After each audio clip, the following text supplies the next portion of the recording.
Welcome back, guys. Today we're going to work on the Pong Assignment 3 project a little bit more, going into the weekend, and then we'll learn some other topics in 2 weeks when we come back. That is very choppy. Wonder why. Oh well. So, one of the things I wanted to talk about was that in the project you need to add a couple of features to make it a little nicer. One is to get a texture onto the circle, and you can do that just like you would on a sprite. You just write the name of your texture, you load in a texture from file. I've downloaded a cool file. You probably want to download a sprite sheet, right? And then go through the animation process from one of the previous videos. My file's called ball.png, and I can then set the texture on my shape. There's one little caveat though that's different from the sprite, and it's here. It's looking for a texture, but it's got a star beside it, which means it's looking for you. It's looking for the memory address of the texture. And the memory address of any variable in C++, which we haven't learned, is you put the ampersand sign in front of it. For sprite, you don't. It actually wants the texture itself. And for set texture, it wants the memory address if it's for circle shape or a rectangle shape. Okay. So let's see if that changes. Yeah, there it is. Now, mine is still green, so it looks terrible. And if you had a sprite sheet, it'll try to condense it all into that little ball shape. So I am going to get rid of my color green. Just default it to white. And there you go. I got like a little Mario head or something. Okay, but there's that texture on there. You can even do a background image if you wanted. What you do is you make a rectangle shape that's 800 by 600 big, and then you set a texture on it like I just did, and it'll make a cool background in your game too. Okay? You can even set a texture to your paddle if you wanted to. Alright, and the other thing I wanted to talk about was, in the assignment it says research how to add font on the screen. What you want to do is you want to make a font variable. It's a lot like making a sprite with a texture. The font is kind of the texture, right? And the text code, which I'll just put maybe score 1, is a lot like the sprite itself. So I can, with this text variable, I can write, let's see, I have score 1. It has all kinds of features to it, like get fill color. I can set a lot of things on my text variable, like scale. I can rotate it. I can set the color. I can set the font, which I haven't done. So if I just, there's also a set string command, which allows me to put words. I'm going to put someone's name on the screen, maybe something like that. If I run it, it won't do anything because I haven't set a font. But if I want to draw my text variable, go window dot draw score 1, just like any other drawable thing that I have on the screen.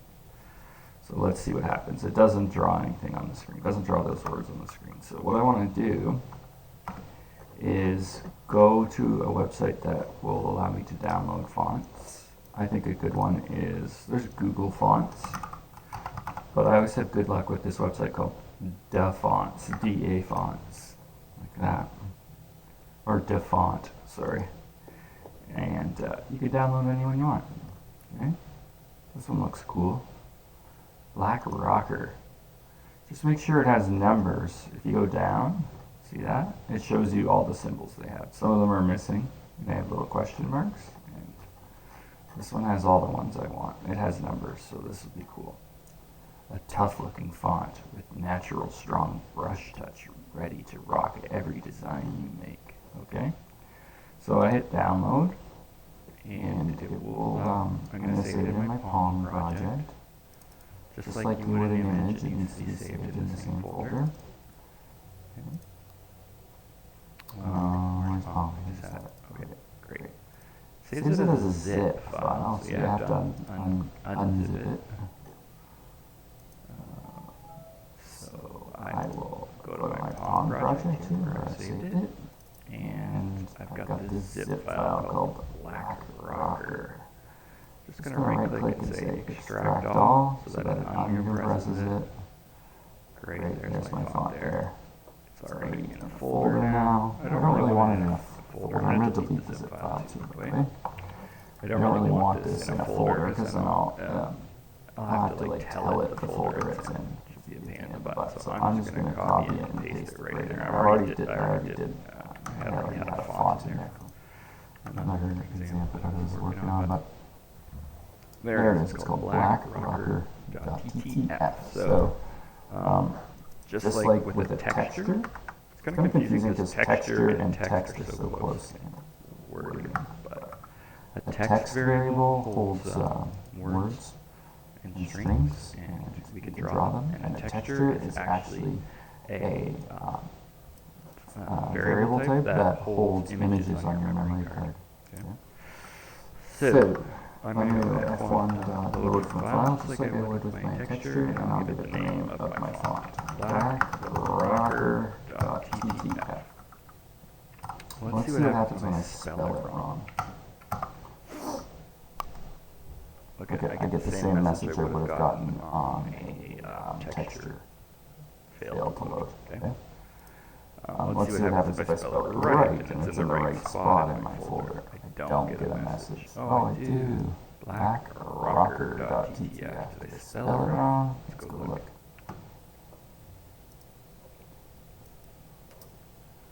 Blackrocker, and this is awkward. I see a little space there. Okay. See that? Thank you, default. That could really mess you up. You might just want to even rename it to like my font or something like that. But we caught the mistake. My eyes are still good. I don't have an error message. That's good. Cool. I loaded the font. I set the text. And did I still draw it? Yeah. I don't see anything on the screen though. And I wonder why. What else do we need to do? I should see the words that I put on the screen there. Okay. I got my font, I got my text, I've set the string.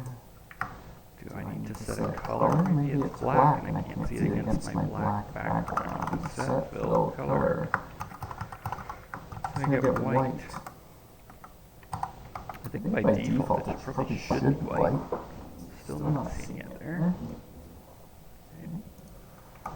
Figure out why. My set string, I got my font loaded. Aha, I see what I've done. I loaded my font, but I never set it to my text variable. Kind of like an image sprite. So set font. Is that a command? Yes, it is. And it's looking for a font variable. And I will pass it F1. Good.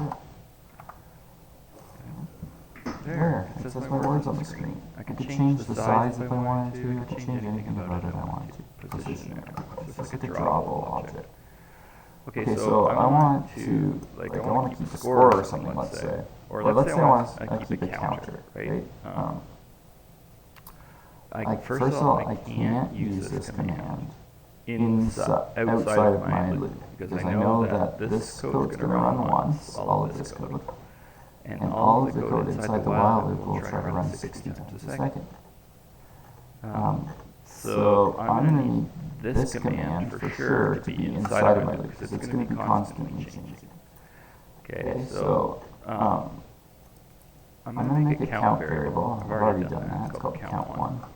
I'm going to make count1 go up by 1 each time in the loop, kind of like keeping track of how many frames I've run, I guess. How many Times my latest run. And then I'm gonna, before all my draw commands, I'm gonna say score1 dot set string. So it's gonna try to set string to counter, right?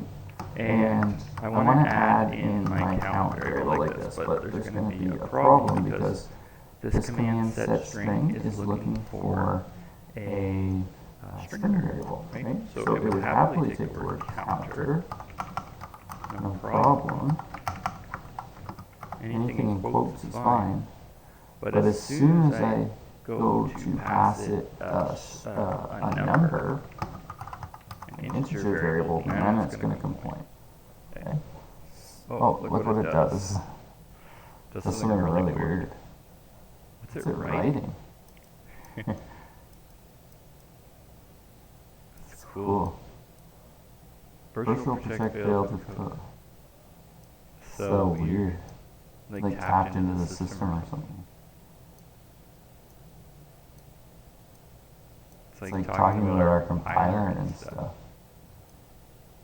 Wow, that's weird. Never seen that before.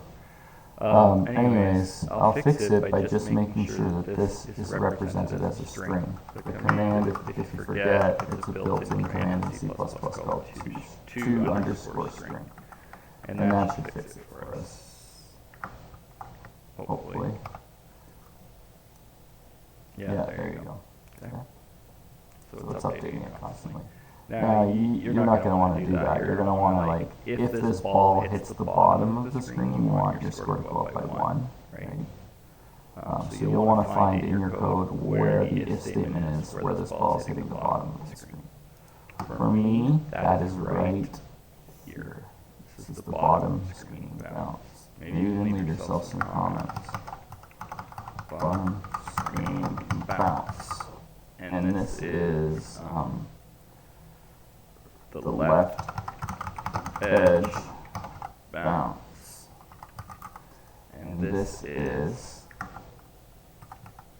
the top bounce.